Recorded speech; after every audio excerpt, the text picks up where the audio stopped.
say those sites will either be torn down or sold.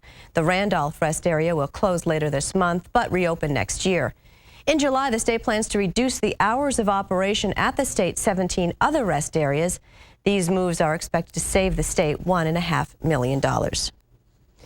Well, in these tough economic times, it seems like everybody is working longer hours for less, and we're cutting back on spending. My guest this morning is Mark Aridgides, a certified financial planner with Chittenden Bank. And Mark, you say that there's one area where people should not cut back.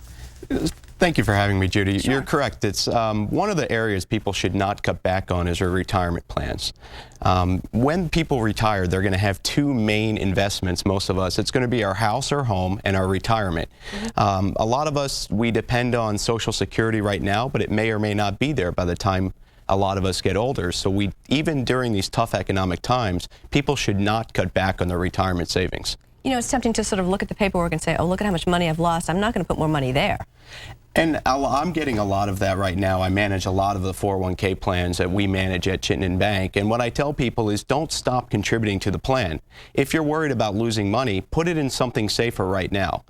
Whether it's a money market, a bond fund, you don't have to go into the stock market right now if it scares you, but please don't stop contributing. And it's tempting to do that because you think, well, that percentage of money I can use now, I've got to live today. It is very tempting, but every dollar that you don't put towards your retirement plan, whether it's a SEP, whether it's a simple, whether it's a 401k, it's a dollar that gets taxed by Uncle Sam right now. So every dollar you don't put towards your retirement now, it's another dollar that you're getting taxed by federal and state taxes. So it's good to hide some of that money away for the time being before it gets taxed later when you retire and take the money out. That's a good way to think of it, Mark. Thank you so much for joining us. Well, it's probably going to take you a little longer to get to work this morning. Gary's going to have the forecast right after this break. Isn't it about time you